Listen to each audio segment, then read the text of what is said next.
હું અત્યારે લાખણી તાલુકાના શેરગઢ ગામે છું અને આ એ જ ખેડૂતનું ખેતર છે. દશરથભાઈ મારી સાથે જોડાયા છે.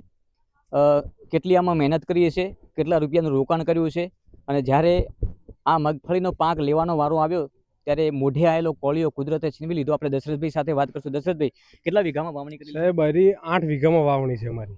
8 વીઘા. હા, અને વાવી ટાઈમે ખાતર બિયારણ, હવે તમને તો સરકારની બી સાહેબ ખબર છે કે અત્યારે ડીએપી ના શું ભાવ છે, દવાના શું ભાવ છે, યુરિયા શું ભાવ છે. લાઈનમાં ઉભા રહે તો મળતું નથી. સતત લઈ લાઈનમાં ઉભા રહીને આપણે લાઈને વાવેતર તો કર્યું. કેડો મગફળી નીકળશે એટલે બધું હારવાના થાય, બધા વહીવટો થશે. પૈસા તો ઘણા નાખ્યા. પૈસા તો સાહેબ નાખ્યા ને 1.5 લાખ રૂપિયા અત્યારે 8 વીઘામાં વાવેતર થાય. ડીએપી 1800, ડીઝલ, ખાતર, મજૂર પહેરવાના, પાછા અત્યારે રોપથી કાઢવાના, પાછા વળી ઠેસરથી લેવાના, અને અત્યારે ડીઝલના 100 રૂપિયા છે. તો પાક તો સારો થયો, તો તમે રાજી થઈ ગયા છો ને? અરે જ્યારે વાઈને એના પછી હમણાં સુધી જ્યારે જબ્બર મહેનત કરી ને, એટલે આજથી 15 દિવસ પહેલા તો એટલા રાજી હતા ને કે આ વખત ભગવાને બધું સારી રીતે બહુ મસ્ત આપણને આલી છે મગફળી. ઠેઠ મોઢામાં આવેલો કોળિયો લઈ લે ને એ રીતે સાહેબ આવી પરિસ્થિતિ થઈને પડી હતી. ખૂબ મોટી વેદના, બહુ મોટી વેદના. એટલે સાહેબ હવે અત્યારે હાલ લાઈવ આપણે જોવા છો અને બહુ હાલ આમાંથી કોઈ મળવાનું જ નથી. કોઈ આમાંથી સાહેબ શું મળે? આ બધું હળી ગયું સારે. હવે જે અમે પશુપાલનનો વ્યવસાય કરે છે, બરોબર, પશુઓને આપણે આ મગફળી વાવો ને એટલે એવું હોય કે હેડો 4 મહિના શિયાળું મગફળીની સાર નીકળશે એટલે એ સાર નોખશે અને આપણે દૂધ ભરાવશે. બાકી આ તો હવે સાર સાહેબ શું આમાંથી આ બધું હળી ગયું. આ સાર કોમ આવવાની જ નથી, એટલે ડબલ મારો છે. મગફળી તો સાહેબ બગડી છે, એના ભેગી સાર એવી બગડી છે ને કે ઉનાળુ સીઝન ઉનાળુ સીઝન સાહેબ આમાં પૂરા તર્યા હતા. આ જ ક્ષેત્રમાં ઉનાળુ બાજરીના પૂરા આખું વર્ષ ફેલ, આખું વર્ષ જ ફેલ છે. અને અમારું તો ફેલ શું હાથે હાથે અમારા પશુઓનું વર્ષ ફેલ, કારણ કે હવે એ નોખવા માટે રોજ કેટલી વેસાતી લાવો છે. હવે દશરથભાઈ, એક બીજી વિશેષ વાત કે ચલો ખેડૂત તો ગમે તેમ કરીને ઊભો પણ થઈ શકે છે. આજ ખેતરમાં મતતા આપણા ભાગ્યા એમને બીજા એ લોકોને સાહેબ હવે અત્યારે એવું હોય કે 2-4 મહિના જે જરૂર પડી હોય પૈસા એને લીધા હોય, આલ્યા હોય. એનો આપણો મોટો વાવેતર મોટું હોય તો મોટો વહીવટ હોય, એ લોકોનો નાનો વહીવટ હોય, બરોબર. હવે એને અત્યારે પૈસા હોમે નવેસર અત્યારે હવે ધારો કે આ દિવાળી ઉપર છે, છોકરાને ખરીદી કરીને કપડા લાવવા, બરોબર છે. એ લોકોને હવે છોકરાના કોઈ લગ્ન બીજે હોય તો આના ઉપર આશા હોય, આના સિવાય બીજી તો કોઈ ધંધો છે, મજૂરી કરતા હોય આના ઉપર હોય ને. હવે આજ બધું ફેલ્યું, અમારા પાસે કોઈ મળ્યું નથી, એટલે હવે એને એવું ને એવું અમારા જેવી જ પરિસ્થિતિ છે મજૂરોને. દશરથભાઈ, આ જે રીતના સ્થિતિ છે અત્યારે ખેતરમાં, હું મારી નજરે નિહાળી રહ્યો છું કે આ બહુ મોટું નુકસાન છે. તમારા જેવા આ વિસ્તારમાં ઘણા મોટા ખેડૂતો હશે, એમને નાના ખેડૂતોને બી ખૂબ મોટી તકલીફ પડી રહી છે. સાહેબ બહુ મોટી તકલીફ હાલ પડી રહી. નાના ખેડૂતોને તો બહુ એનું કારણ છે કે ધારો કે 2 વીઘા જ હોય, મારા ધારો કે 10 વીઘા હોય, મેં 2 વીઘા લીધું હોય ને 8 વીઘા બગડ્યું હોય. પેલા 2 જ વીઘા હોય એ લોકોને 2 વીઘામાં તો મગફળી જ વાયેલી હોય ને એ 2 વીઘા પલળ્યું એટલે આખું પૂરું થઈ જાય. શું તમારી અપેક્ષા શું છે અત્યારે જે રીતના આ વિસ્તારમાં, એટલે કહી શકાય દિયોદર લાખણી આખા પંથકમાં, આમ તો બનાસકાંઠા આખામાં વરસાદ, બનાસકાંઠા આખામાં વરસાદ છે, પણ આપણો વિસ્તાર છે એ પશુપાલન, આપણો વિસ્તાર પશુપાલન અને ખેતી ઉપર આધારિત છે. હવે જ્યારે આજ નથી રહ્યું તો આખું વર્ષ કઈ રીતે? આખું વર્ષ સાહેબ હવે દૂધ માટે અહીંયા ભરાવા માટે સાર પણ નથી રહી.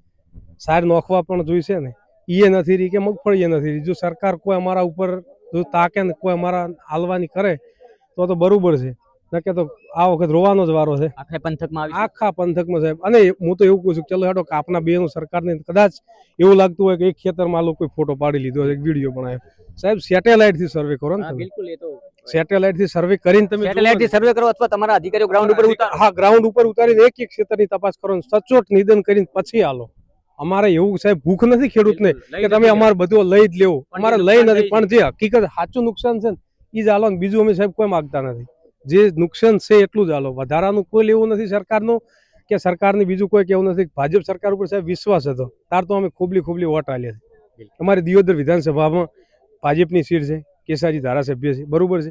તો અમે અમને ઉપર વિશ્વાસ હતો, તારે જ આ ભાજપ સરકાર ઉપર મોદી સાહેબ ઉપર વિશ્વાસ હતો, તારા બધું આપણે વોટ એમને આલીને કહેડો કે ભાજપ સરકાર ખેડૂત લક્ષી છે, બધું સારું કરશે. પણ હવે અત્યારે જો ભાજપ સરકાર ના વપરાય તો પછી હવે અમારે ચેના ઉપર કહેવા જવાનું છે, ચેન કહેવાનું છે. બિલકુલ દશરથભાઈ, સાચી વાત છે. અપેક્ષા હોવી જ જોઈએ, કારણ કે તમે તમારા જેવા અને અમારા જેવા લોકો જે છે એ જ એમને ચૂંટીને જ્યારે મોકલતા હોય છે, કારણ કે એ વિધાનસભામાં જઈને આપણો અવાજ ઉઠાવે, આપણા માટે કંઈક બોલે, આપણા માટે કંઈક રાહત લાવે, એના માટે જ્યારે તમને ચૂંટીને મોકલવામાં આવતા હોય છે ત્યારે એમની સ્પષ્ટ રજૂઆત છે દશરથભાઈની. સાચી વાત છે, બિલકુલ સાચી વાત છે કે વિશ્વાસ છે ભાજપ સરકાર ઉપર.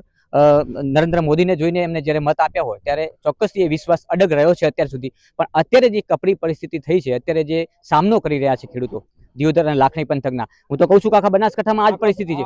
કારણ કે આખા બનાસકાંઠામાં મગફળીની સિઝન હતી, તો આખા બનાસકાંઠામાં જ્યારે વરસાદ હોય તો બધા જ ખેડૂતોનો આ જ રીતની હાલત છે. હું તો તમને કહું છું કે તમારી આખી ટીમ, વહીવટી વિભાગ હોય, તંત્રને આ ગ્રાઉન્ડ પર ઉતારો અને જે તમારા નજરે નિહાળીને સર્વે કરો. સચોટ નિહાળી પછી જ આપો, અમારે લઈ લેવું નથી. ખેડૂતોને વધારાનું કઈ લેવું નથી, નથી લેવું. પણ આ ખેડૂતને આ 12 મહિના માટે જે બેસી ગયો છે ને, એને ઊભો કરવા માટે મદદની રાહ જોઈ રહ્યા છે. હવે તમે આ જ્યારે માવઠું થયું છે, માવઠું જ્યારે જ્યારે થાય છે ત્યારે એ ખેડૂતને બરબાદ કરતું જાય છે.